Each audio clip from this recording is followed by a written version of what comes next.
Well, let me show you a routine that I've really enjoyed performing for the past several years. I haven't explained it anywhere. But it's a routine that's in some ways more fun to do than to see, although I think the spectators enjoy it too. Let's take a look, because I've actually taped this already with a few people. Here we are.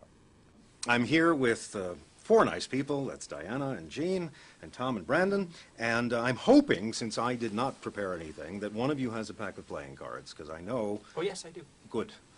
Thank goodness. Now, honest to goodness, I have not touched this deck before. And the proof of that is that this says it's a pinochle deck. Is it? But it's not. It is a pinochle box and a regular deck. All right, because you just scared me. Yes. These look to be normal cards, Tom. What kind of a magician are you? As close to normal as I can have. But, you know, ordinarily in a card trick, the issue of the suits and stuff gets important, because usually what happens is someone picks a card and then they lose it, and then they find it again, which sort of seems to me too many steps. But in this particular case, we're only interested for the time being in the cards as physical implements, okay?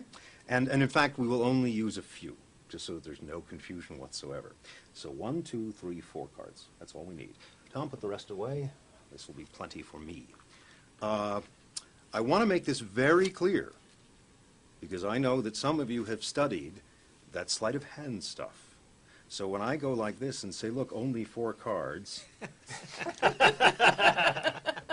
you start thinking of Spain. See, mentalism and card magic do mix. But no, really, touch the edges of the cards and make sure that there are exactly 4. It's important that we know that. They're your cards, so you ought to know as much. Yeah? Okay. Just 4 cards, and as I say, we're interested at the moment, we're not interested in the faces or the values, we're interested in the counting implements.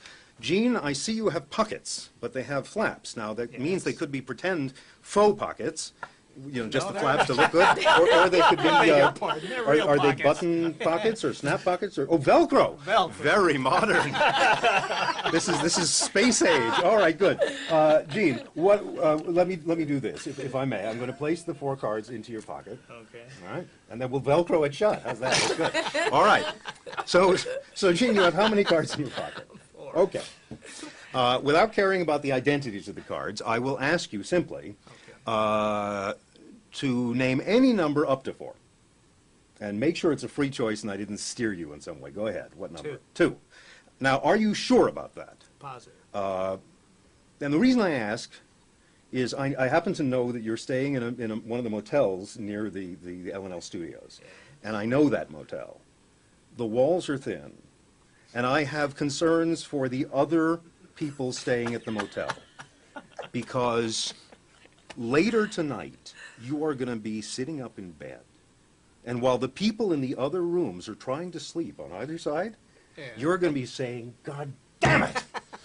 If I'd only chosen 4! The psychological force was 3! I would have nailed him on that because he was trying to avoid the psychological choice. If I'd gone for 1, he would have been toast. Do you want to stay with 2? After consideration, yes. All right. I tried to help. Now, what did I say at the outset? I said that for the time being, we didn't care about the faces of the cards, the values. That didn't matter at first. Right. It does now. Because in my pocket, I have something of yours. Actually, it's something of Tom, something that you've only borrowed. Okay. Would you reach in and in the most decorous way possible take out what's in my pocket there? It is the 2 of hearts. You're holding the ace, the 3, and the 4. Take them out and show them.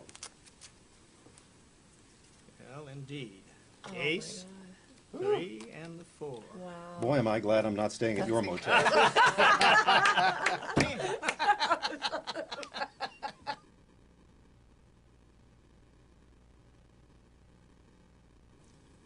Having introduced the idea of multiple outs, let's talk for a moment about another routine that's actually not the same as what we just saw, but uses coins again, but in a slightly different direction.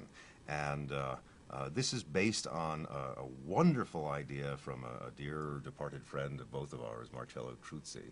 And we'll talk about it, but let's take a look at it first. Kenna, we're going to try something involving money. Do you like money? Oh, yeah. Me too.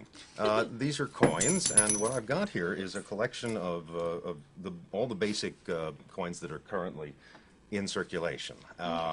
We're going to play a game with these coins called Choice and Chance. Okay. Simple enough. Sounds good. I am going to make a little notation on my business card, and it has to do with your behavior in just a moment, okay?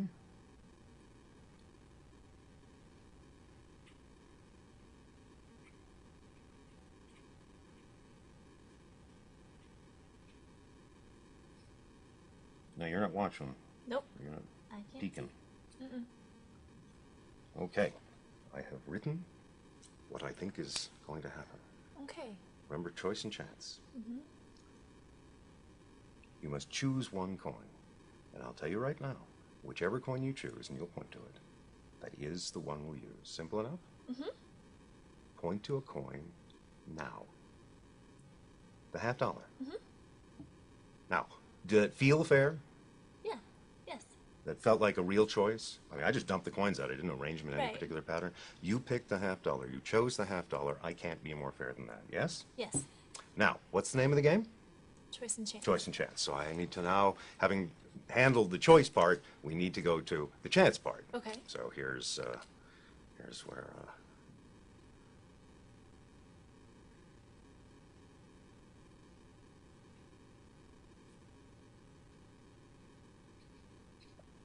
Now don't peek. Doesn't make much difference. You won't be able to read my handwriting anyway. But all right. So we've got a. Now, to do this by chance, we'll play a game of heads and tails. Okay. And that'll allow us to eliminate all but one of the coins. So do you, in terms of this game of elimination, do you for heads or tails? Heads. All right. So gather up the remaining coins and shake them up in your hands. And then you'll just drop them over here. And the ones that you wanted heads, we'll keep heads? Mm-hmm. Okay.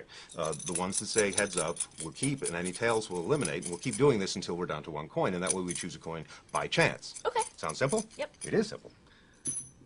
Let's see. The penny is tail down, and the So dime. is the dime. So we managed to get rid of 2 coins. Pick up the remaining 3. Same thing. And oh, we got rid of the nickel. Okay, Yep. we're down to 2 coins. That giant Big one. dollar and Huh? both heads. Okay, this could take all night, but that's all right. Okay. I got nothing to do. Oh, we're down to cheap. 1. So the quarter is now so we have chosen a $50 by choice, Right. and a quarter by chance. Okay. Would you agree that every step of the way this has been fair and according to things out of my control? Yes. All right, good, because you picked the $50, Uh-huh. and I wrote what? Read out loud. I'll choose the $50. I know. And then for the chance result, we got the Quarter. quarter, and I Right. wrote.